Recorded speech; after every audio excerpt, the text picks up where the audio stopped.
বাংলাদেশে ঢুকেছে নতুন ৮০,০০০ রোহিঙ্গা। মালয়েশিয়ার শিক্ষামন্ত্রীর সঙ্গে ডক্টর ইউনূসের বৈঠক।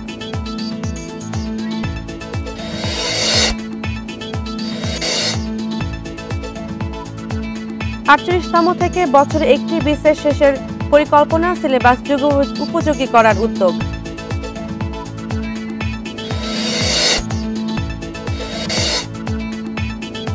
কয়েক জেলায় বইছে মৃদু শৈত্যপ্রবাহ, সাগরে লঘুচাপ। বরিশাল, খুলনায় আজ থেকে বৃষ্টির শঙ্কা।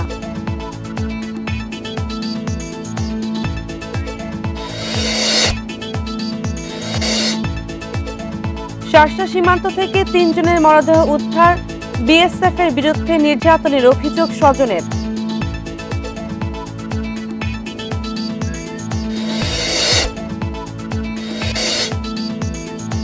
হবিগঞ্জে এখনো চালু হয়নি ডোপ টেস্ট পরীক্ষা, বন্ধ লাইসেন্স ইস্যু ও নবায়ন বিপাকে চালকরা।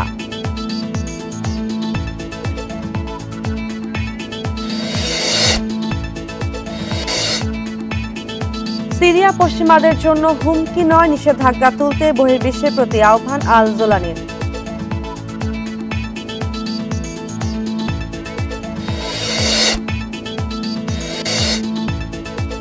ইন্টারন্যাশনাল কাপ জিতল রিয়াল মাদ্রিদ। মেক্সিকোর ক্লাব পাচুকাকে হারালো ৩-০ গোলে।